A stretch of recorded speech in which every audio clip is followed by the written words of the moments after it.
তিনজন সন্তানকে বাবা সম্পদ বন্টন করে দিল।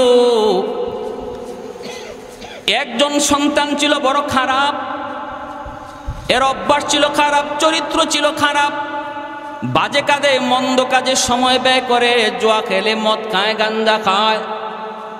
বাবা ওই ছেলেটারে সম্পদ দিল, অল্প দিনের ভিতরে সম্পদ বিক্রি করে মানুষের কাছে ঋণগ্রস্ত হয়ে গেল। মানুষ তার বাবার কাছে বলতেছে, তুমি তো এত ভালো মানুষ, কিন্তু পোলাটা এত খারাপ হলো কেমন করে? আজকে এতদিন যাবৎ আমার টাকা দেয় না, পাওনা টাকা দেয় না, এত টাকা ঋণ পাই, ডাইনে বামে কত মানুষ কত কিছু কয়। বাবা এক পর্যায়ে ওই মানুষের ঋণগুলা শোধ করে। তারপরে ছেলেটারে ডাক দিয়ে বলতেছে, বাবা আয়, তোর কারণে আমার ইজ্জত যায়, সম্মান যায়, মানুষ আমাকে মন্দ বলে। বাবা আয়, তোরে আমি একটা কাজ দিয়ে দিই, তোরে আমি একটা ডিউটি দিয়ে দিই, আর মানুষের কাছে গিয়ে তুই হাত পাতবি না, আর কোনো কিছু বিক্রিও করবি না। নে, তোরে আমি বাড়িটা দিলাম, চলার জন্য তোর একটা গাবি দিলাম, গাবি। এই গাবিটা 10 দুধ দেয়, প্রতিদিন দুধ তুই বিক্রি করবি, বিক্রি করে যেই টাকা মিলবে ওই টাকা দিয়ে তোর সংসার সুন্দরে চলবে, কারো কাছে হাত পাততে হবে না, ঋণ আনতে হবে না। সাবধান, এই গরুটারে যত্ন করবি, গরুটারে যত্ন করবি, গরুর দুধ বিক্রি করে তোর সংসার চলবে, কোনো অসুবিধা নাই। কিন্তু সাবধান, গরুটা বিক্রি করবি না, তোর তো বিক্রি করার বড় বদ অভ্যাস, কিছু দিলেই তো তুই বিক্রি করে ফেলো। এ বাবা, এই গরুটা বিক্রি করবি না, গাভীটা বিক্রি করবি না। যদি তোর কোনো সময় বিক্রি করতেই হয়, আমি বাবারে খবর দিবি, আমারে অন্তত জানাবি, আমারে না জানায় তুই কিছু করবি না। ছেলে কয়, ঠিক আছে আব্বা। এই বইলা গাভীটা নিয়ে গেল, চলতেছে, দিন যায় রাত যায়, ভালোই তো চলছে, কিন্তু অভ্যাস যার খারাপ সহজে ভালো হয় না, ঠিক কিনা জোরে কর? অভ্যাস যার খারাপ সহজে ভালো হয় না। কিছুদিনের ভিতরেই দেখা গেল বাজারে নিয়ে গাভী উঠাইছে বিক্রি করার জন্য। মানুষজন দৌড়ে আসছে তার বাবার কাছে, তোমার পোলায় তো তোমার দেওয়া গাভীও বাজারে বিক্রি করে ফেলতেছে। বাবা দৌড়ে গেছে বাজারও গিয়ে রশিটা ধরছে, দুইরা কয়ে, পোলা কিরে, তোরে না বারবার বলছিলাম এই গাভীটা বিক্রি করিস না, তাহলে বাজারও নিয়ে উঠাইলি কেন? পোলায় কয়, আমার গরু আমি বেচমু, তোমারে আবার জিগাইমু কেন? হ্যাঁ, এমনও কিছু আদর্শ সন্তান আমাদের সমাজেও কিছু মিলে বাবার সাথে খারাপ আচরণ করে, এমন সন্তান সমাজে আসেনি না নাই? আসেনি না নাই? বনেরাই যুবক, দুনিয়া বরবাদ, আখেরাত বরবাদ। দুনিয়া তো পথ দেখবা না, আখেরাতেও তুমি জান্নাতের রাস্তা পাবা না যদি বাবার কলি যায়, মার কলি যায় ব্যথা থাকে। রেদার রব্বি ফি রেদাল ওয়ালিদাইন ওয়া সাকাতুর রব্বি ফি সাকাতিল ওয়ালিদাইন। আল্লাহর নবী বলে, যেই বাপ মা সন্তানের উপর রাজি, ওই সন্তানের উপর আল্লাহ রাজি হয়ে যান। যেই সন্তানের উপরে বাপ মা নারাজ, আল্লাহ তার উপরে নারাজ। ফিসাবের দরবারে করুণা হাতি দিয়েও আল্লাহকে রাজি করানো যাবে না যদি বাপ মা নারাজ থাকে। এখালি কমলা খাওয়ায় মারে খুশি করো যুবক, এখালি কমলা খাওয়ায় বাবারে খুশি করো। বাবার জন্য বাজার থেকে ঔষধ আইনা বাবারে খুশি করো, আল্লাহ খুশি হয়ে যাবে। ফিররে গরু খাওয়াইয়া খুশি করলে আল্লাহ খুশি, হাদিস পাওয়া যায় না। তাহলে বড় পীর হলো বাপ মা, ঠিক কিনা জোরে বলেন? এ যুবক, আওয়াজ দিয়া কও, বড় পীর কে? বাপ মা। হাজারো আব্দুল কাদের জিলানী তোমার জন্য যদি হাত বাড়ায় দোয়া করে, দোয়া কবুল হবে কি হবে না কোনো গ্যারান্টি নাই। কিন্তু ভাঙ্গা ঘরে বসে যদি তোমার মা তোমার বাবা হাত উঠায়, নবী বলে এই দোয়া কবুল হওয়ার গ্যারান্টি আছে। সালাসাতুন দাওয়াতুম মুস্তাজাবাতুন লা শাক্কা ফীহ, দাওয়াতুল মাজলুম ওয়া দাওয়াতুল মুসাফির ওয়া দাওয়াতুল ওয়ালিদ আলা ওয়ালাদিহি। তিন ব্যক্তির দোয়া বদদোয়া আল্লাহর দরবারে সরাসরি কবুল। মজলুমের দোয়া বদদোয়া, মুসাফিরের দোয়া বদদোয়া, আর বাপ মার দোয়া বদদোয়া। এই তিন ব্যক্তির দোয়া বদদোয়া দুটোটা আল্লাহর দরবারে সরাসরি কবুল। বাপ মা যদি দোয়া করে, দোয়াও আল্লাহর দরবারে কবুল। বাপ মা যদি বদদুয়া দেয়, অন্তর থেকে যদি বদদুয়া দেয়, বদদুয়া সরাসরি কবুল হয়ে যায়। যেই সন্তানের উপরে বাপ মার বদদুয়া, দুনিয়ার 1 নাম্বার ক্ষতি হলো তুমি জীবনে হায়াতের ভিতরে বরকত পাবা না। 2 নাম্বার হলো রিজিকের মধ্যে বরকত পাবা না। 3 নাম্বার হলো লেখাপড়ায় কোনোদিন উন্নতি পাইবা না। 4 নাম্বার হলো তোমার সন্তান কোনোদিন তোমার খেদমত করবে না। এটা দুনিয়ার নগদ শাস্তি। এই পুলায় কয় কি, কয় আমার গরু আমি বেচবো, তোমার আবার জিগাই মুখে। বাবা কয় এটাই কি কথা ছিল? তোরে আমি বারবার বললাম যদি একান্ত প্রয়োজনে বেচতেই হয় আমি বাবারে বলবি। কয় আমার মন চাইছে না, তোমারে কইছি না। বাবা কয় তাহলে তোর গরু বেচাই লাগবে। কয় আমি বেচমুই। বাপে কয় তাহলে আমার কাছে বেচ। বাপে কি কয়? কয় আমার কাছেই বেচ। পুলায় কয় তুমি কিনবা? বলে হ আমি কিনমু। কত টাকা? হে নিয়ত ছিল বেচব 10,000, বাপের কাছেও চায় 15,000। বাপের কাছে যায়। বাপে কয় ঠিক আছে তোরে 15,000ই দিলাম। এই 15,000 দিয়েই বাবাই গরুটা কিনলো। কিনার পরে বাবা এইবার বলতেছে তোর জন্য আমার কাছে যেন আর কোনো বিচার আচার না আসে। দেখেন এখানে বাবা গরু দিল, বাবা এখন কিনলো কেডায়? কেন কিনছে বাবায়? কারণ বাবায় দেখতেছে পুলায় গরুটা বেচতেছে আরেক জায়গায়। ঠিক তেমনি ভাবে আল্লাহ পাক রব্বুল আলামিন আমার আপনারে জান দিছেন, মাল দিছেন, দিয়ে আল্লাহ বলছেন তুমি এইভাবে চালাও, জানটারে এইভাবে চালাও, মালটারে এইভাবে খরচ করো। এখন দেখা যায় আমরা ওই পোলার মতো আমার মর্জি মতো জান আরেক জায়গায় বিক্রি করে ফেলতেছি, মাল আরেক জায়গায় বিক্রি করে ফেলতেছি।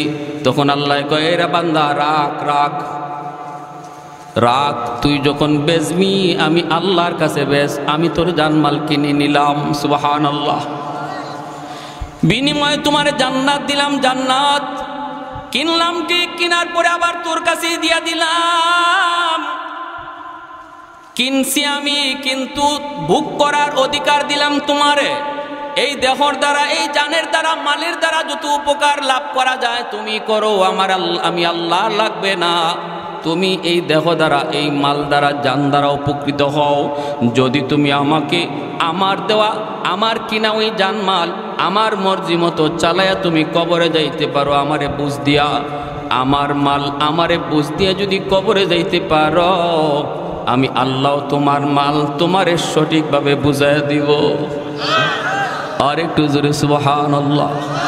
ভাইরা আমার, এজন্যই তো যুবক আজকের মাহফিল যুবকদের দ্বারা আয়োজন। যুবক এই রবিউল আউয়াল মাসে তুমি তোমাকে এইভাবে প্রস্তুত করো, আমি আমার জান, আমি আমার মাল নিজের মর্জি মতো ব্যয় করব না। কারণ এই জানমালের মালিক আমি না, মালিক আল্লাহ। যেই জিনিসের মালিক আমি না, মালিক আরেকজন, কিন্তু দখলে আমার। এই জিনিসের নামই হলো আমানত। আমানত কাকে বলে? যেই জিনিসের মালিক আমি না কিন্তু দখলে আমি। এই সমস্ত জিনিস হলো আমানত। আমানতের বস্তু ব্যবহার করার তরিকা হলো নিজের মর্জি মতো ব্যবহার করা যায় না, মালিকের মর্জি মতো ব্যবহার করতে হয়। 10,000 20,000 টাকা যদি আপনার কাছে কেউ আমানত রাখে, এই টাকা আপনি ইচ্ছা মতো খরচ করলে খেয়ানত হবে। বরং যে রাখছে মালিক যদি কয় এই 10,000-এর ভিতরে 100 টাকা অমুকরে দাও, 200 টাকা অমুকরে দাও, 300 টাকা অমুকরে দাও, এইভাবে সে যেই তালিকা তৈরি করে দেয়, ওই তালিকা মতো যদি তুমি 10,000 টাকা খরচ করো, তাহলে আমানতে আমানতদারি রক্ষা হলো। কিন্তু নিজের মর্জি মতো 1 টাকা ব্যয় করলে আমানতে খেয়ানত হয়। নবী বলে লা ঈমান লিমান লা আমানাতা লা, লা ঈমান লিমান লা আমানাতা লা, লা ঈমান লিমান লা আমানাতা লা। আল্লাহর নবী কয় যার ভিতরে আমানতদারি নাই তার ঈমান নাই, তার ঈমান নাই, তার ঈমান নাই। ভাইরা আমার, কষ্ট হলো মসজিদে গিয়ে নামাজ পড়ো। তোমার দেহের উপরে যদি কষ্ট লাগে, শীতের দিনে ঠান্ডা পানির কষ্ট রে যুবক। ও আল্লাহর বান্দা, তুমি বৃদ্ধ, আল্লাহর হুকুম মোতাবেক তুমি তোমার দেহটারে খরচ করলায়, আমানতদারি রক্ষা হলো। এরকম বৃদ্ধ এরকম যুবক কবরে যাইতে দেরি, আল্লাহ তারে জান্নাতের মালিক বানাইতে দেরি হয় না। আল্লাহ নবী রহমতের নবী মসজিদে নববীতে বসা একজন যুবকের ঘটনা শোনাই। দেখো এই যুবক তার জানমাল কিভাবে আল্লাহরে বুঝাইয়া দিছে। একটু মনোযোগ দিয়ে শোনো যুবক, রং তামাশা করে যৌবন কালটা তুমি নষ্ট করে দিও না, কারণ যৌবন কালটা হলো আল্লাহর ওলি হওয়ার বয়স। এই দুনিয়ায় যত আল্লাহর ওলি হয়েছেন সবাই যৌবনে আল্লাহর ওলি হয়েছেন। যৌবনকাল ইবাদতের কাল, যৌবনকাল ওলি হওয়ার কাল। মায়ার নবী মসজিদে নববীতে বসা, ওই অবস্থায় সাহাবায়ে কেরাম আল্লাহর নবীর চতুর্দিকে ঘেরাও দেয়া বসা। হঠাৎ করে আল্লাহর নবী দেখেন একজন সাহাবী বড় পাগল পারা হইয়া নবীর দরবারে হাজির। আল্লাহর নবী জিজ্ঞেস করতেছেন, কিরে সাহাবী, ব্যাপার কি এত পাগল হইয়া নবীর দরবারে? ঘটনা কি, কি সমস্যা তোমার একটু খুলে বলো। আল্লাহর নবী দেখেন তার সাহাবী সাদ আসলামী রাদিয়াল্লাহু তাআলা আনহু একজন টাটকা যুবক, কিন্তু চেহারা বড় কালো, এত কালোর কালো আরবের মানুষ তারে আরবের কাক কয়, গোরাবুল আরব কয়। ওই আরবের কাক কয়ে তারে ডাকি। চেহারার সুরত বেশি ভালো না, নাক কানের ভালো কোনো নমুনা নাই, রং অতি কালো, কাকের চেয়েও বেশি কালো। আল্লাহ নবী জিজ্ঞেস করেন, সাদ ঘটনা কি, এত পাগল হয়ে নবীর দরবারে? সাদ সালামি তখন বলতেছে, নবী গো আমি বড় পেরেশান, আপনার একখান হাদিস লই আমি বড় পেরেশান। নবী বলতেছে, কোন হাদিস? কয় হাদিস কানা হলো আন্নিকাহু মিন সুন্নতি ফামান রাগিবা আন সুন্নতি ফালাইসা মিন্নি। বিবাহ করা আমি নবীর সুন্নত। উপযুক্ত হওয়ার পরে, সামর্থ্য থাকার পরেও যে বিয়ে করলো না, সে আমি নবীর উম্মত না। ওগো নবী, হাদিস খানা আপনার কিনা একটু আমাকে বলুন। নবী বলতেছেন, হাদিস খানা তো আমার। ইয়া রাসূলুল্লাহ, আপনি বলেছেন উপযুক্ত হলো, বিয়ের বয়স হলো, এরপরে সামর্থ্য থাকলো, এরপরেও যদি বিয়ে না করে তাহলে আমি নবীর উম্মত না, আমি নবীর উম্মত না। কত বড় ধমকি, কত বড় ধমকি! আজকে আমাদের সমাজে যে যুবক বয়স হয়ে গেল বিয়ের, এরপরও বিয়ে বসে না, আল্লাহ নবীর চরম ধমক। যেই যুবক উপযুক্ত হয়েছে বিয়ে করার, এরপরও বাপ মাতার বিয়ে করায় না, মায়ার নবীর ধমকি, ফালাইসা মিন্নি, ফালাইসা মিন্নি, সে আমি নবীর উম্মত না। যদি আজকে আমাদের সমাজের যুবক যুবতীদেরকে তাদের বয়স হওয়া মাত্রই বিবাহ দেওয়ার চেষ্টা করা হইতো, চিন্তা করা হইতো, তাহলে সমাজে এতটা অপরাধ সমাজে থাকতো না। আর একটু দূরে কোন ঠিক কিনা? ইয়া মাশারাশ শাবাব মান ইসতাতা মিনকুমুল বাআতা ফালিয়াতাযাওয়াজ ফাইন্নাহু আগাদ্দু লিল বাসার ওয়া আহসানু লিল ফারাজ। নবী বলে, আরে যুবক, কাল করে শুনো, বয়স হয়ে গেল তোমার বিয়ে করার, এরপরও যদি বিয়ে না করো, আমি নবী বললাম বিয়ে করো, করার দ্বারা তোমার চোখটা নত হয়ে আসবে, লজ্জাস্থানের হেফাজত হবে। ভাইয়েরা খেয়াল করে শোনো, বিয়ের দ্বারা আল্লাহ পাক রিজিকের ব্যবস্থা করে, এটা নবীর হাদিস। বিয়ের আগে আমি মনে করতেছি বউ পালবো কেমনে, বউ চালাবো কেমনে, তাহলে আপনি আল্লাহ যে রাজ্জাক, রিজিক দেয় যে আল্লাহ, এই কথার উপর আপনার ইয়াকিন পুরাপুরি নাই। ঠিক কিনা জোরে কর? বুঝা গেল আপনি খাওয়ান, আপনি পালেন না, না, এখন আপনি একা, আপনার আল্লাহ খাওয়ায়। যখন আপনি হবেন 2 জন তখনও কে খাওয়ায়? যখন হবেন 4 জন তখনও কে খাওয়াবে? অতএব বিয়ের পরে অনেক মানুষের রিজিক খুলে গেছে, জীবিকার ক্ষেত্র খুলে গেছে, এমন প্রমাণ একটা দুইটা নয়, বহু প্রমাণ রয়েছে, বহু নজির রয়েছে। এজন্য বাপ মা যারা, অভিভাবক যারা, আপনাদেরকেও বলি, অনুরোধ করে বলি, উপযুক্ত যুবক, উপযুক্ত যুবতী, উপযুক্ত ছেলে আর উপযুক্ত মেয়ে বিয়ে বয়স হওয়ার পরেও যদি বিয়ে না করান, আর এই কারণে আপনার ছেলে যদি কোনো অন্যায় করে, মেয়ে যদি অন্যায় করে, তারা যেমন আল্লাহর দরবারে অপরাধী, বাপ মাও আল্লাহর দরবারে আসামি। কষ্ট পাইছেন আপনারা? আমার কথা কষ্ট পাইছেন? বাপ মাও সমান অপরাধী। যারা বলতেছেন পোলাটা একটা ব্যবসা ট্যাবসা ধরুক, বিয়ে পাশ করুক মেয়েটায়, হুজুর MA পাশ করে নিক, একটা চাকরি লয়ে এলোক, তারপরে বিয়েটা করাই, বউ ফালবো কেমনে, এই নিয়ত করে যারা ছেলে মেয়ে উপযুক্ত হওয়ার পরও বিয়ে করাইতেছেন না, বিয়ে দিচ্ছেন না, আল্লাহর দরবারে আসামি হওয়ার অপেক্ষায় থাকেন। এই যৌবনের পাগলামি যদি তারা করে, আর এই অপরাধী সে যেমন হবে, বাপ মা সমান অপরাধী হবে। এজন্য দুহাই সমাজকে বাঁচান। সাহাবী বলতেছে, ইয়া রাসূলুল্লাহ, ওগো নবীজি, আমি তো বিয়ে করার জন্য বিভিন্ন জায়গায় প্রস্তাব দিয়েছি, কিন্তু আমার কাছে কেউ বিয়া দেয় না।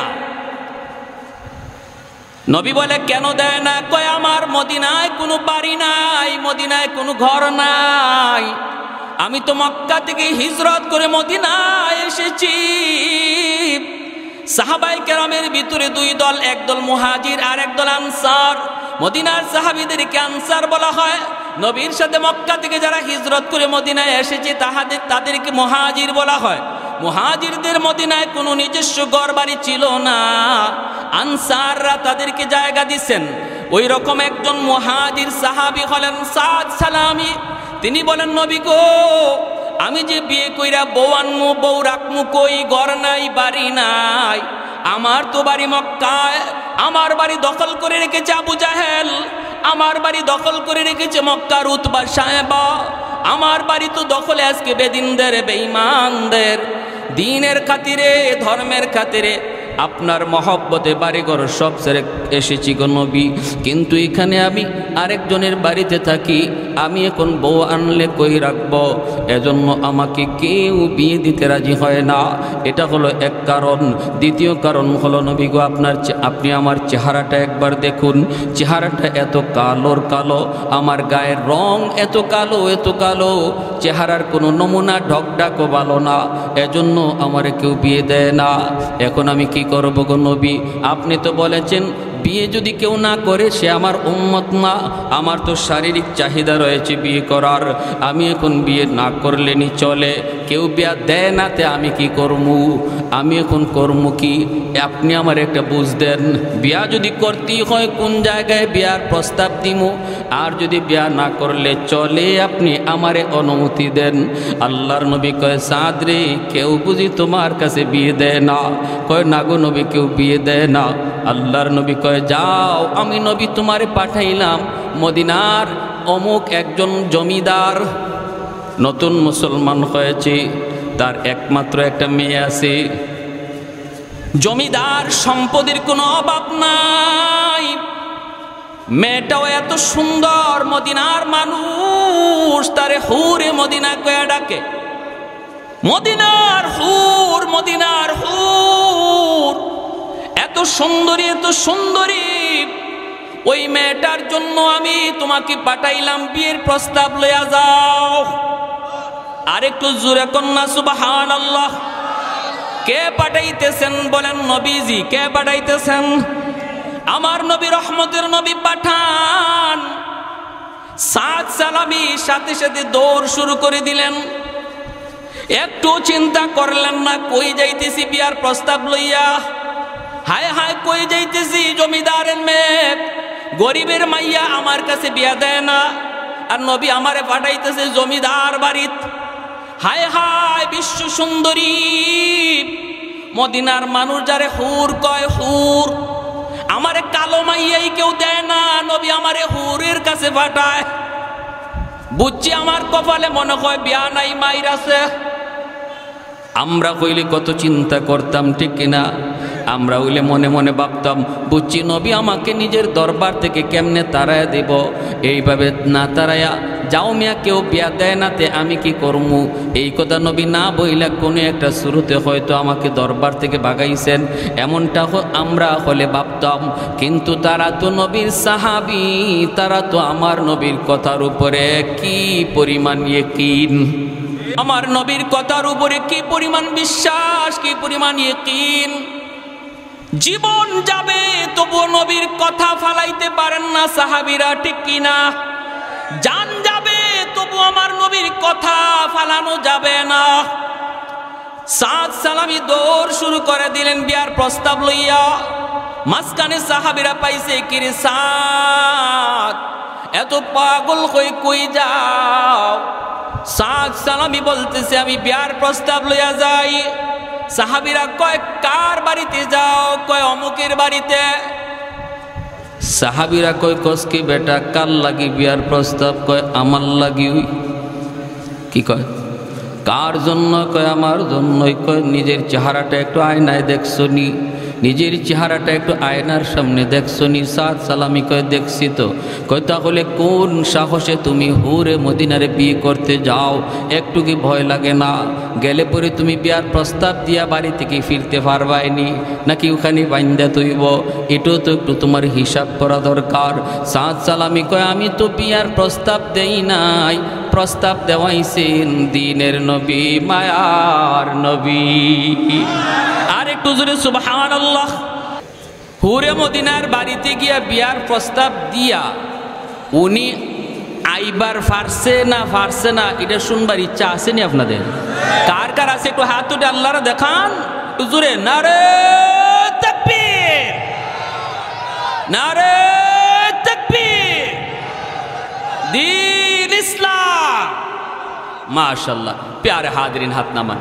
এইবার দেখা যায় সাহাবীরা কয় কও কি তুমি? আল্লাহ নবী তোমারে পাঠাইছেন, তাহলে দ্রুত যাও, কপাল তোমার খুলছে। দৌড়ায় যায় হুরে মদিনার বাড়িতে হাজির। বাবা নতুন মুসলমান হইছে, বাড়ির সামনে দামি একটা ইজি চেয়ারের মধ্যে বাবা বসা, জমিদার জমিদারের মতো স্টাইল।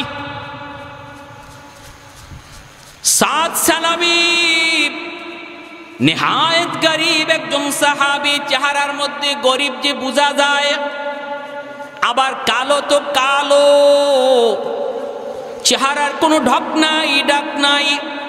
যাইয়াই তিনি সালাম দিলেন, আসসালামু আলাইকুম ওয়া রাহমাতুল্লাহ।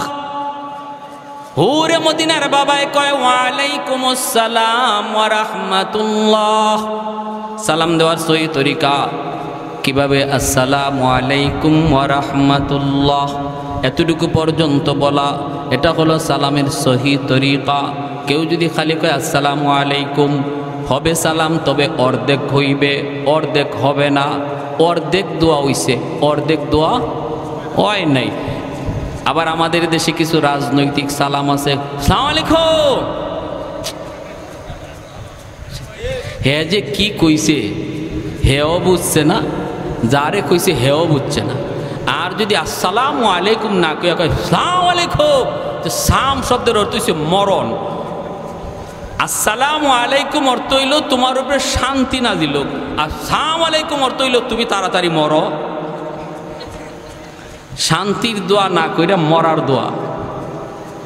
এজন্য সাবধান, এই রাজনৈতিক সালাম দিয়ে না, আল্লাহর দোয়া। সালাম যিনি দিবেন পুরাটা দেন, আসসালামু আলাইকুম ওয়া রাহমাতুল্লাহ। আর যাকে সালাম দেওয়া হয় তারে শুনায়া দেওয়া ওয়াজিব, তারে শুনায়া দিবেন। আর যিনি জবাব দিবে ইনি জবাবটা তারে শুনায়া দিবে। সালাম দেওয়া সুন্নত, জবাব দেওয়া ওয়াজিব। জবাব দেওয়া, আবার আমাদের সমাজে কিছু ভদ্র মানুষ আছে সালাম দিলে জবাব দেয় না, এটা আরেক স্টাইল। এটা হইল তাই একজন সমাজের একজন নেতা হইছেন, এটার আলামত, ঠিক না? এইরকম জবাব না। আবার কেউ আছে জবাব দেয় এটা কোন যেতে জবাব? ওয়ালাইকুম আসসালাম ওয়া রাহমাতুল্লাহ উনি কইব না, কয় কয় এই কইলে পরে ওয়াজিব আদায় হইব। যিনি সালাম দিছে ইনি তো সব পায়ে গেছে, আর যিনি কইছেন কবরে গেলে কমাইব, ওয়াজিব তোর কইছে। কবিরা গুনাহ, কবিরা গুনাহ, সাবধান। ই করেন না, জবাব দিবেন ওয়ালাইকুম আসসালাম ওয়া রাহমাতুল্লাহ, তারে শোনায় দিতে হবে। ইমাম আবু দাউদ রহমতুল্লাহ গেলে সালাম দিছে এক লোকে, ইনি আসিলেন আরেকটা কাজে, উনি নৌকা ভাড়া কইরে তার পাশে গিয়ে সালামের জবাব শোনায় দিছে, বুঝাইয়া দিছে, বুঝেন। আর আমরা কইয়া জবাব দিয়ে সাইরে যাই। হাই হাই, আসসালামু আলাইকুম ওয়া রাহমাতুল্লাহ। পুরে মদিনার বাবাই কয় ওয়া আলাইকুম আসসালাম ওয়া রাহমাতুল্লাহ। কে তুমি? কয় আমি নবীর সাহাবী। কি নাম তোমার? সাদ সালামি। কেন আইছো? কয় আপনার মেয়ের বিয়ার প্রস্তাব লইয়া। হুরে মদিনার বাপে কয় কাল লাগি? কয় আমার লাগি। যেমন প্রশ্ন এরম উত্তর, জটকার, কোনো গুজামিল নাই, এটা নাই। কয় তো কি সে এই কি তুমি এটা নতুন মুসলমান হয়েছে তো ইসলামের সব বিধিবিধান তার পুরাপুরি জানা নাই, এজন্য চেয়ার থেকে লাফ মারে খারাই গেছে, মাথা গরম হয়ে গেছে, পায়ের রক্ত মাথায় উঠে গেছে। কয় কি নাকের সেন্টার ঠিক নাই, টুটের সেন্টার ঠিক নাই, রঙের কোনো ফাত্তাই নাই। আর আমার মেয়ে হইল মদিনার বিশ্ব সুন্দরী। হুরে মদিনা মানুষে কয় হে বলে আমার মেয়ের লাগি বিয়ার প্রস্তাব লিয়ে আইছে। হুরে মদিনার বাবা দাঁড়ায় কয় হুশ আসেনি তোমার? কয় 100%।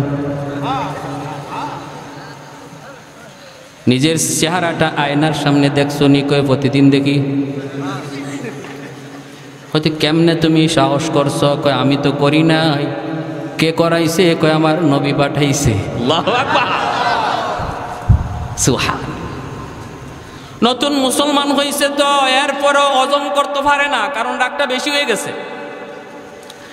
হুট করে যদি কেউ রাগ হয়ে যায়, হুট করে ঠান্ডা হওয়া যায় না, একটু সময় লাগে। এজন্য নবী কয় বেশি রাগ হয়ে গেলে পরে বসে যাও, এরপরও যদি না থামে শুয়ে যাও, এরপরও যদি না থামে ওযু করো। ঠিক কিনা? আল্লাহ নবী কয় কুস্তির মধ্যে যে যারে হারায় সে বাহাদুর নয়, রাগ যে হজম করতে পারে সে হলো বাহাদুর।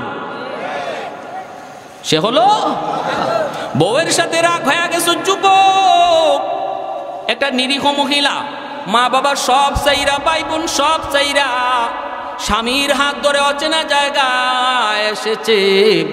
এই জায়গাতে আপন বলতে তার কেউ নাই, আছে শুধু একমাত্র তুমি স্বামী। স্বামীটার হাত ধরে শিশুকাল থেকে যাদের মায়া মহব্বত পায়া মেয়েটা বড় হয়েছে, সে তোমার হাত ধরে চলে এসেছে। এখানে তার মা নাই, ভাই নাই, বাবা নাই, বোন নাই, কেউ নাই। তুমি তারে মারলেও কেউ ফিরাইতে আসবে না, তুমি তারে ধমক দিলেও কেউ জবাব তারে দিবে না। অতএব স্ত্রীর কথায় যদি তুমি কখনো গুসা হয়ে যাও, তারে ধমক দেওয়া বাহাদুরি নয়, হাত তোলা বাহাদুরি নয়। নবী কয় গুসাটারে যদি থামাইতে পারো তুমি বাহাদুর। তুমি একজন আদর্শ স্বামী, তুমি আদর্শ স্বামী। স্ত্রীর সাথে যদি হজম করতে পারো, মহিলা মানুষ বাঁকা হাড় দ্বারা সৃষ্টি, একটু কথাবার্তা একটু তেরা বেড়া হইবই, এটা তোমার হজম করাটা হলো বাহাদুরি। ঠিক কিনা? হজম করাটা হলো বাহাদুরি। একটু চিন্তা করে দেখো, যদি আল্লাহ সিস্টেম পাল্টাইয়া দিত যে বিয়ার পরে বউ জামাইয়ের বাড়িতে যাওয়া না, জামাই বিয়ার পরে বউর বাড়িতে গিয়ে থাকতই, যদি ইসলামের সিস্টেমটা এমন হইতো আর ওই বাড়িতে আপনি একা একা থাকতেন আর এরকমভাবে কথায় কথায় আপনারে কেউ ধমকাইতো, তাইলে কেমন লাগতো? দুই একটারে খুন করে রাতের অন্ধকারে আইতেন আপনি, ঠিক না? দেখতেন দুই একজন খতম হয়ে গেছে, এরপরে আপনি আইতেন, নাইলে যাইতেন গা বাইকে। এই জায়গায় একজন মহিলা, সে এখানে কত আর হজম করবে? চোখের পানির ফুটা যদি রাতের অন্ধকারে ফালায়, আল্লাহর আদালতের ফাইলে জমা হবে, কারণ সে মাজলুম, সে এখানে নিরীহ, তার সাপোর্ট নেওয়ার কেউ নাই, তার পক্ষ নেওয়ার এখানে কেউ নাই, কারণ তার রক্তের কেউ এখানে নাই। অতএব যদি পাক করে গিয়ে এক ফোঁটা চোখের পানি ফালায়, মনে রাখো স্বামীরা, আল্লাহর আদালতে তুমি সবচেয়ে বড় আসামি হবে স্ত্রীর মামলায়। যে সমস্ত স্বামীরা স্ত্রীর মামলায় আল্লাহর আদালতে আসামি হবে, সহজ না মুক্তি পাওয়া। মা বাবার মামলায় যে সন্তান আসামি হবে, সহজ না মুক্তি পাওয়া। সাবধান, মানুষের মামলা দুনিয়াতেই ডিসমিস করেন, আল্লাহর আদালতে নিয়ে কেউ উঠেন না।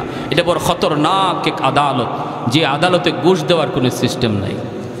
দুনিয়া জজ সাহেবরে ঘুষ দিতে পারবেন, উকিল একটা না 10টা ধরতে পারবেন, হাসরের মাঠে আল্লাহরে ঘুষ দেওয়ার ক্ষমতা আসেনি, ফোন করার সিস্টেম আসেনি। জজ সাহেব অত নম্বর মামলা, অত নম্বর আসামি, আমার হালার ঘরের দুলাবাই গোলের বাতিজা, আসেনি না নাই? মন্ত্রীর বাতিজা, মন্ত্রীর দুলাবাই, মন্ত্রীর শালা, এই ধরনের কথা কয়ে কত মামলার কত আসামি খালাস পেয়ে যায়। আল্লাহর আদালতে আসেনি সিস্টেম এই ধরনের ফোন করার কোনো সিস্টেম? আমার ভাইরা বন্ধুরা, জন্য যুবক,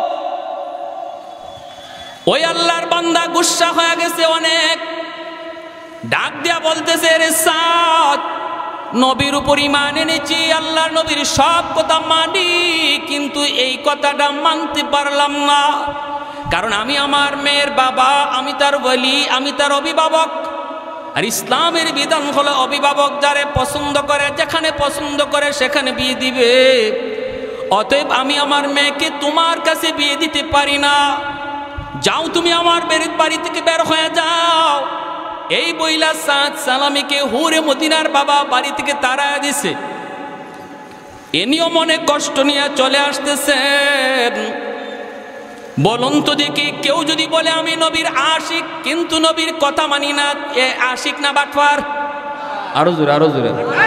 কেউ যদি কয় আমি নবীর আশিক, মিছিলের আগে থাকে, জিলাপির আগে খায়, কিন্তু মুখে নবীর সুন্নত দাড়ি নাই, এ আশিক না বাটফার? আমি কইছি না, আপনারা আমার রাস্তাতে আবার আটকেন না। বাপরি মিছিলের আগে লাঠি লইয়া হাজির, মিলাদুন নবী পালন করো, সিরাতুন নবী লাথি মারো, নাউজুবিল্লাহ জোরে কোন। সিরাতুন নবী আমার নবীর জীবনের 40 বছরের পরের অংশটাকে সিরাতুন নবী বলে, আর 40-এর আগের অংশটাকে মিলাদুন নবী বলে। নবীর জীবনে ওহী নাজিল হইছে 40 বছর বয়সে, ঠিক কিনা? ওহী নাজিল হইছে, কোরআন নাজিল হইছে 40-এর পরে। তাহলে আপনি কোরআন যদি পাইতে হয় নবীর 40 বছরের পরের জীবন নিয়ে আলোচনা করলে কোরআন পাবেন, নামাজ পাবেন, হজ পাবেন, যাকাত পাবেন, হালাল পাবেন, হারাম পাবেন, পর্দা পাবেন, যাবতীয় বিধি বিধানগুলি আপনি সিরাতুন নবীর ভিতরে পাবেন। অতএব সিরাতুন নবী আলোচনা করার বিষয়, সিরাতুন নবী পালন করার বিষয়, সিরাতুন নবী আলোচনা করা পালন করা ফরজ। আর মিলাদুন নবী, নবীর জন্ম থেকে নিয়ে 40 পর্যন্ত কোরআন পাওয়া যায় না, কারণ 40-এর আগে নবীর কাছে কোরআন নাজিল হয় নাই। এই জীবনের পাঠটার নাম হলো মিলাদুন নবী। আলোচনা করা সওয়াবের কাজ, আলোচনা করা নফল বন্দেগীর সওয়াব, কিন্তু সিরাতুন নবীর আলোচনা করা ফরজ, মিলাদুন নবীর আলোচনা করা নফল। এখন যদি কেউ কয় আমি নফল মানি ফরজ মানি না, হে যেন লঙ্গি খুললা ফাগরি বলল, ঠিক কিনা? কই হুজুরে এত সোয়াব কইছে ফাগরি পরার, তাহলে কপালে যা আছে লঙ্গি খুললা ফাগরি পরিলিম। হ্যাঁ, সতর ফরজ, লঙ্গি পরা হইল ফরজ, ফাগরি পরা হইল নফল। হে নফলের লাগি ফরজ ছেড়ে দিছে। যারা মিলাদুন নবী মানে, সিরাতুন নবী মানে না, এরাও নফল লইয়া ফরজ ছেড়ে দিছে, ঠিক কিনা? ঠিক কিনা ভাইরা আমার? জন্য বলতেছি যুবক, একটু মনোযোগ দিয়ে শোনো। আবেগের নাম ইসলাম নয়, আবেগের সাথে হুঁশ থাকা লাগবে, শরীয়তের বিধিবিধান থাকা লাগবে, ঠিক কিনা? আমার নবী, রহমতের নবী, মায়ার নবীর আগমন কুল কায়নাতের জন্য আনন্দের বিষয়, এটা ভালো কথা। আমরা নবীর আগমনে খুশি, কিন্তু একই তারিখে যে আবার নবী ইন্তেকালও করছেন। 12 তারিখে নবী আইছেন, এই 12ই রবিউল আউয়াল নবী বিদায় নিছেন। তাহলে এখন কি করবা? দিনের অর্ধেক দিন আনন্দ করবা, অর্ধেক দিন তো কান্না করার কথা। হ্যাঁ, আপনার একই দিনে যদি ছেলে হয়, একই দিনে বাবা মারা যায়, ছেলে হইছে আবার বাবাও মারা গেছে, এখন ছেলে হওয়ার আনন্দ, এটা কি ঠিক থাকবে? ঠিক থাকবে না। বাবা মারা গেছে, মনটা খারাপ হয়ে যাবে, আনন্দ নষ্ট হয়ে যাবে, ঠিক কিনা? আমার নবী এই দিন আসছেন, কিন্তু নবী যে এই দিনও বিদায় নিছেন, এই দুঃখ তোমরা কোথায় রাখলা? এই কষ্ট রাখছো কই? হ্যাঁ, জিলাপির পাগল। হাই হাই হাই মুসলমান। এখন হুরে মদিনা ঘর থেকে বের হইছে, বের হয়ে বলতেছে, আব্বা কে আসছিল? বাবা কয় আসছিল নবীর একজন সাহাবী। কয় আব্বা কি নাম? কয় সাদ সালামি। হুরে মদিনা কয় বাবা আমি সাদ সালামিকে চিনি। সুবহানাল্লাহ, দেখেন কেমন মহিলা। কয় আব্বু আমি সাদ সালামিকে চিনি। আল্লাহ নবী কয় কেমন চিনো? কয় আব্বু আমি ভালো করে চিনি, ইনার মদিনায় কোনো ঘর নাই, বাড়ি নাই, ইনি একজন মুহাজির সাহাবী, আমার নবীর সাথে হিজরত করে মদিনা আসছে।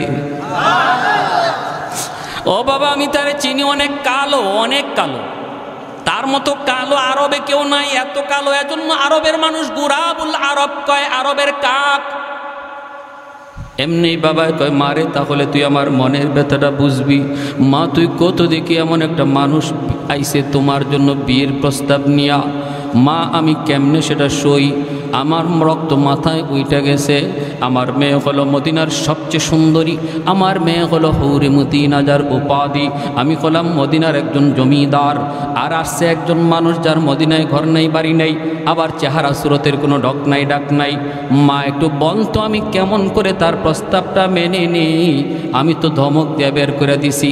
এমনি মেয়েটায় কয় আব্বু কী করছো তুমি? কয় ধমক দিয়ে বের করছি, ওই যে দেখ যায়।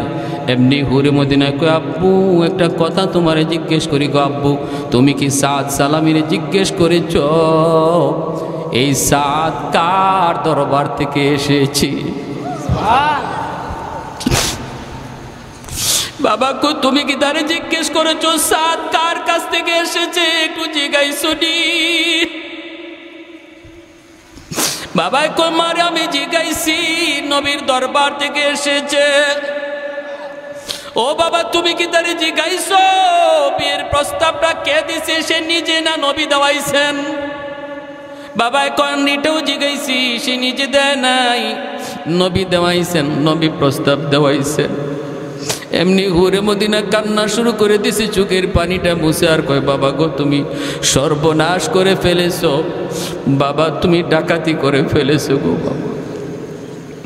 আমার নবী যদি সাদ সালামিকে পছন্দ করে থাকেন, আমার নবী যদি এই বাড়ির জামাই হওয়ার জন্য সাদকে পছন্দ করে থাকেন, তাহলে নতুন করে তুমি সাদের পরিচয় আমার কাছ থেকে নাও। ও বাবা আমি সাদকে চিনি, এই আরবের মধ্যে সাদের যে সুন্দর আরেকজন যুবক আরবের ভিতরে না। এমনি বাবা কই মা তুমি কও কি? একটু আগে তুমি কইলা তার কালো তো কালো, জমের কালো, চেহারা সুরত একদম ভালো না। এখন তুমি বলতেছো বিশ্ব সুন্দর। মা তোমার এই বক্তব্য পাল্টাইলা কেন?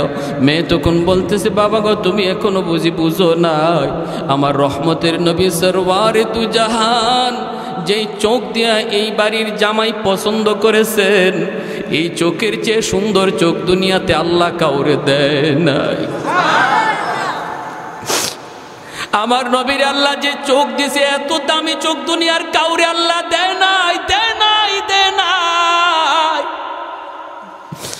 অতএব বাবার নবীর চোখ দিয়া যেই জামাই পছন্দ, যেই পাত্র পছন্দ, এর চেয়ে উপরে পছন্দ করার মতো কোনো মহামানব আল্লাহ জমিনে কাউরে বানাই নাই। বাবা তুমি মস্ত বড় ভুল করে ফেলেছো, তাড়াতাড়ি করে তুমি যাও নবীর দরবারে, যায় বলো এই বিয়েতে আমি রাজি, তুমিও রাজি, তাড়াতাড়ি করে যেন পাত্র সাজায় গোছে নবী যেন পাঠায় দেয়। পাঠাইতে দেরি, বিয়া হইতে দেরি হবে না। আরেকটু জোরে সুবহানাল্লাহ।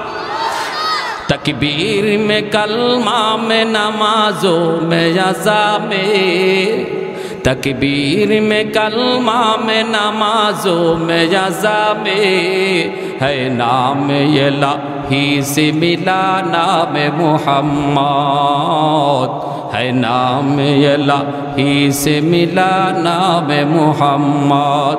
महबूब ने कहा सल्ले अला नाम मुहम्मद, आको की जिया दिल की जिला नाम मुहम्मद, आको की जिया दिल की जिला नाम मुहम्मद। একটু জোরে আল্লাহু আকবার। বাইরে ঘটনা পরে আরো অনেক সিরিয়াস, সব ঠিক, এরপরও কিন্তু বিয়াটা হয় নাই। এরপরও সব ঠিক, এরপরও বিয়াটা হয় নাই। কার কার শুনবার ইচ্ছা হাত উঠে আল্লাহর একটু দেখাও। আল্লাহ তুমি প্রতিটা হাতকে কবুল করো, জোরে বলি আমিন। আর একটু জোরে বলি আমিন। ভাইয়েরা আমার, বাবা দৌড় শুরু করেছে নবীর দরবারে। বাবাই কইতেছে মারে তুই আমার ঘুম ভাঙায় দিলি, আমি তো ঘুমাইছিলাম, আমি বুঝি নাই রে মা, বুঝি নাই, তুমি আমার ঘুম ভাঙায় দিছো। এই বইলা বাবা দৌড় নবীর দরবারে যায় বলতেছে ইয়া রাসূলুল্লাহ সাদ সালামি নবীকে যে খবর পৌঁছানোর আগেই হুরে মদিনার বাবা নবীর কাছে পৌঁছে গেছে। আল্লাহ নবীর কাছে এই খবর সাদ পৌঁছাইতে পারেন নাই, এর আগেই হুরে মদিনার বাবা যায় হাজির। বলতেছে নবী গো, আপনার সাহাবী সাদ সালামিকে আপনি জামাই বানায় পাঠায় দেন, বিয়েতে আমার মেয়ে প্রস্তুত, আমার মেয়ে বাসের ঘরে সেজে সুজে বসা আছে, পাঠাইতে দেরি হবে, বিয়ে হতে দেরি হবে না। আল্লাহর নবী রহমতের নবী সাহাবায়ে কেরামদেরকে ডাকলেন, সাহাবীরা কে কোথায় আছো, তাড়াতাড়ি করে তোমরা জমা হও, তোমাদের ভাই সাদ সালামি জমিদার বাড়িতে বিয়ে করতে যাবে। খালি হাতে কেমন করে যায়, জমিদার বাড়িতে বিয়ে করতে যাবে, একটু চাঁদা কালেকশন করো, তোমরা কিছু সাহায্য করো। সাহাবায়ে কেরাম তারা একত্রিত হয়ে গেলেন, যে যা পারতেছেন সাহায্য করছেন। বস্তা ভরা টাকা হয়ে গেল। সাহাবীরা একজন আর একজনের দিকে তাকায়, আবার সাদের দিকে তাকায় মুস্কি হাসে।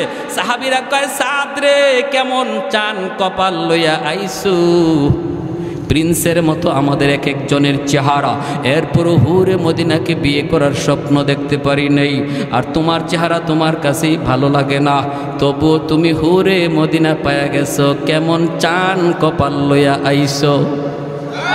জোরে কন্যা সুবহানাল্লাহ।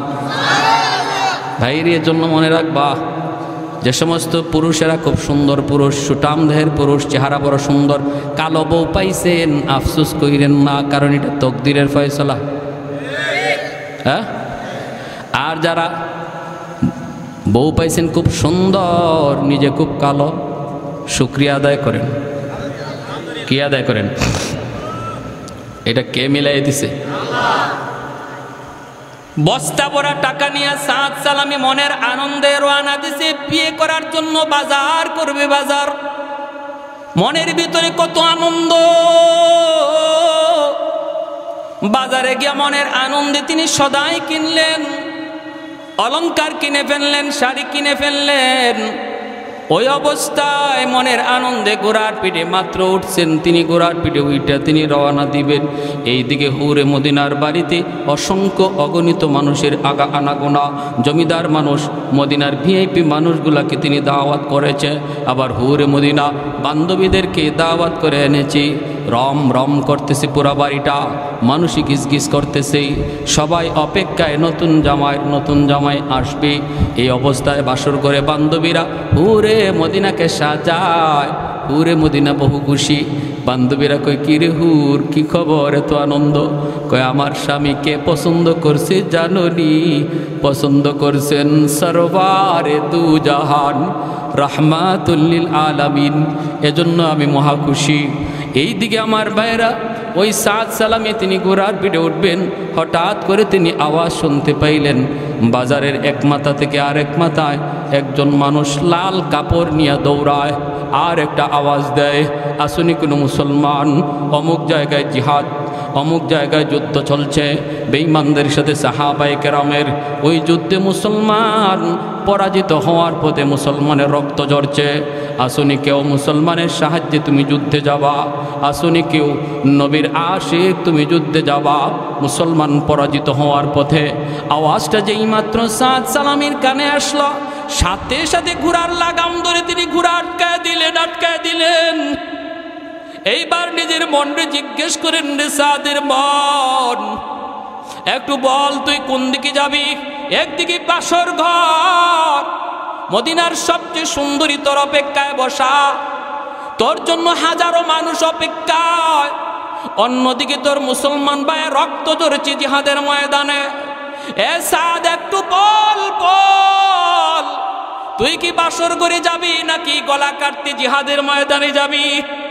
নিজের মনরে যখন প্রশ্ন করেছেন, তখন সাদের মন জবাব দেয়া কয়, রে সাদ, আমার নবী বলেছেন, আল মুসলিমুন কাজাসাদিন ওয়াহিদ ইনিস্তাকা আইনু ইস্তাকা কুল্লুহু। সমস্ত মুসলমান একটা দেহের মতো, দেহের কোনো একটা অঙ্গ আঘাত পাইলে যেমন সারা দেহে আঘাত অনুভব হয়, পৃথিবীর কোনো প্রান্তে কোনো মুসলমানের কান্নার আওয়াজ যদি শুনো, মনে করবা এটা তোমার নিজের কান্না। পৃথিবীর কোনো প্রান্তে কোনো মুসলমান ভাইয়ের রক্ত ঝরে, নবী বলেন, মনে করবা এটা তোমার গায়ে রক্ত ঝরছে। তুমি যদি পৃথিবীর কোনো প্রান্তের কোনো শিশু বাচ্চার কান্নার আওয়াজ শোনো, মনে করবা তোমার সন্তানটা কাঁদতেছে। যদি এইভাবে নিজেরে প্রস্তুত করতে পারো তবে তুমি মুসলমান। সাদের মন বলতেছে, রে সাদ, বাসর ঘর বড় নয়, আমার নবীর হাদিসটা হলো বড়। সাদ রে, আমার মন বলে না, বাসর করে যাওয়া যায় না, জিহাদের ময়দানে যেতে হয়। সাথে সাথে তিনি ঘোড়াটা দৌড়াইয়া বাজারে আইসা পৌঁছলেন।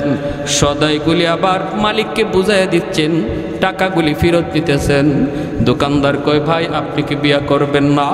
ইনি বলতেছেন, না, টাকাগুলি ফেরত দাও, আমি এই টাকা দিয়ে একটা তেজি ঘোড়া কিনব আর একটা ধারালো তলোয়ার কিনব। যেই টাকা দিয়ে অলংকার কিনেছিলাম অলংকার, এই টাকা দিয়ে তেজি ঘোড়া কিনবো আর তলোয়ার কিনবো। ওই টাকা দিয়ে তিনি একটা ঘোড়া কিনলেন, একটা তলোয়ার কিনলেন। কিনে সাদ সালামি ঘোড়া যেখানে যাওয়ার কথা, ওই বাসর ঘরের দিকে, বিয়ে বাড়ির দিকে, সেই বিয়ে বাড়ির দিকে ঘোড়া না ফিরায়া তিনি জিহাদের দিকে ঘোড়া ছুটাইয়া দিলেন। জিহাদের দিকে ঘোড়া নিয়ে দৌড়ান। এইদিকে হাজারো মানুষ তার অপেক্ষায় বিয়ে বাড়িতে। তিনি জিহাদের ময়দানে ঢুকে একটা আওয়াজ দিলেন, রে দুশ্মনের দল, আমি সাদ চলে এসেছি, যার অপেক্ষায় আজকে হুরে মদিনা। অসংখ্য অগণিত বিয়ের আসরে আমার অপেক্ষা। আমি সেই কুরবানি, সেই আসর কুরবানি দিয়া ময়দানে এসেছি।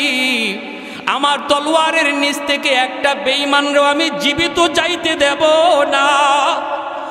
এই বইলা তিনি তলোয়ার চালানো শুরু করে দিলেন। আমার ভাইয়েরা, তার তলোয়ারের ভিতরে আল্লাহ ওই পরিমাণ শক্তি দিয়েছিলেন, এক একটা তলোয়ারের ঘুরানি দেন, শয়ে শয়ে দুশ্মনের কল্লা আলাদা হয়ে জমিনে পড়ে যায়। এক একটা ঘুরানি দেন, দুশ্মনের শয়ে শয়ে কল্লা জমিনে পড়ে যায়। দুশ্মন দিশেহারা হয়ে গেছে, মুসলমান পরাজিত হওয়ার পথে ছিল। সাহাবায়ে কেরাম আবার তারা ঘুরে দাঁড়াইছেন, ঘটনা কি? আমাদের সাহায্যে কে আসলো রে, কে আসলো? সাহাবায়ে কেরাম তারা ঘুরে দাঁড়াইছেন। আর দুশ্মনগুলি ভাগতে শুরু করলো। যাবার সময় দুশ্মনরা কয়, যার কারণে আজকে আমাদের পরাজয়, এর কি জিন্দা চাইরো না, সব বাদ দিয়ে ওরে আগে হত্যা করো। বৃষ্টির মতো তীর মারতে আরম্ভ করলো। প্রতিটা তীর আমার নবীর সাহাবীর গায়ে লাগলো, প্রতিটা তীর গায়ে লাগলো, চালনির মতো জাজরা হয়ে গেছে। মুসলমানের বিজয়কে নিশ্চিত কইরা সাদ সালামি ওই ময়দানে নবী নবী করতে করতে শহীদ হয়ে গেছে। মুসলমানরা বিজয় দৌড়ে আসলো। কে সেই মহামানব? আসমান থেকে আল্লাহর পক্ষ থেকে বুঝি সাহায্য এসেছে, কিন্তু না, চেহারা দেখে সবাই আল্লাহু আকবার করে চিৎকার দেয়। সাহাবীরা কয়, এ তো আমাদের সাদ সালামি, আজ তো তার বিয়ের আসরে যাওয়ার কথা। আমরা মদিনায় তার জন্য চাঁদা কালেকশন করে দিয়ে আসলাম, আমরা নিজেরা তার জন্য চাঁদা তুললাম।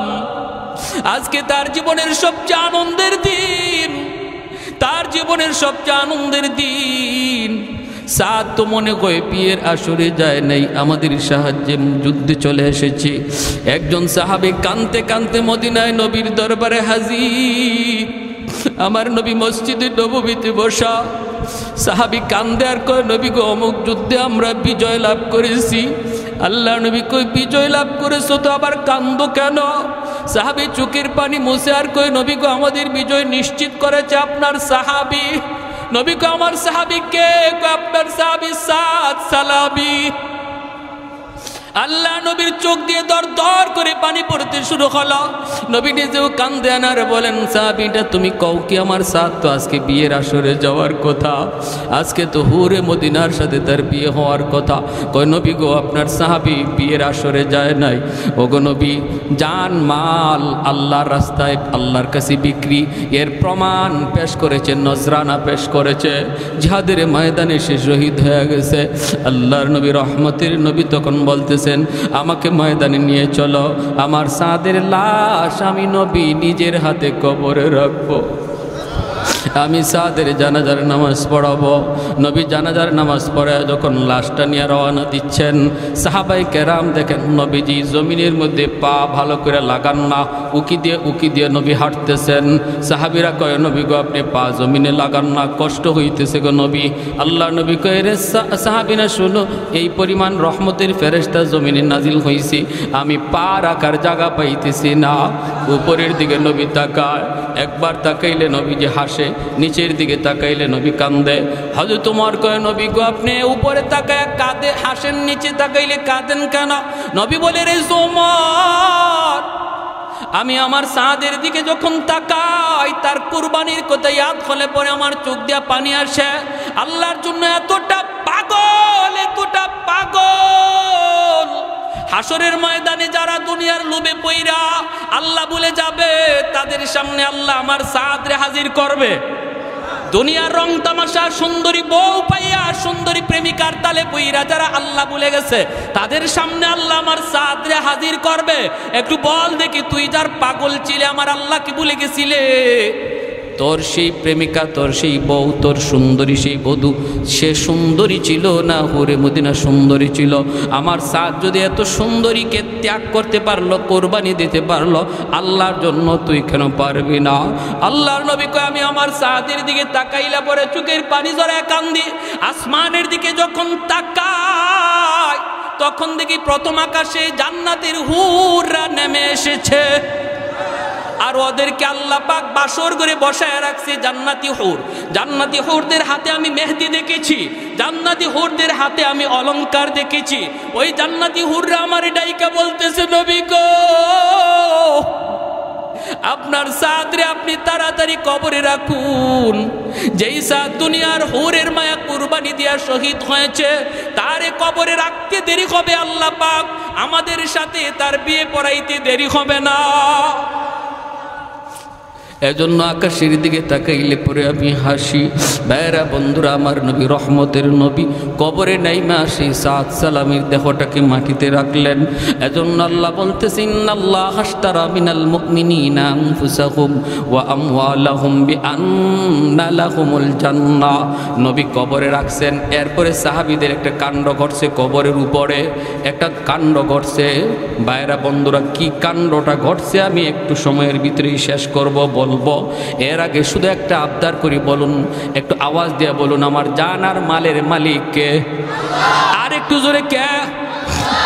অতএব আল্লাহরে খুশি করতে যদি আমার জান দিতে হয়, অথবা আমার জানরে একটু কষ্ট দিতে হয়, নামাজ পড়তে যদি একটু কষ্ট হয়, ওযু করতে যদি একটু কষ্ট হয়, টাকা পয়সা আল্লাহর রাস্তায় দান করতে যদি একটু কষ্ট হয়, আল্লাহরে খুশি করতে কারা কারা রাজি? হাত উঠে আল্লাহরে দেখা। আল্লাহ তুমি প্রতিটা হাতকে কবুল করো, জোরে বলি আমিন। আর একটু জোরে বলি আমিন। একজন ভাই বলেন, আল্লাহর ঘর মসজিদের জন্য, আল্লাহরে খুশি করার জন্য নিজের মাল থেকে কিছু টাকা আল্লাহর ঘর মসজিদে দিবেন। দেখি কে সবার আগে হাতটা ওঠায়। কি লাগবো কি মসজিদের জন্য? বারান্দার কাজটা বাকি, লাগবে কি? সিমেন্ট লাগবে, রড লাগবে, ইট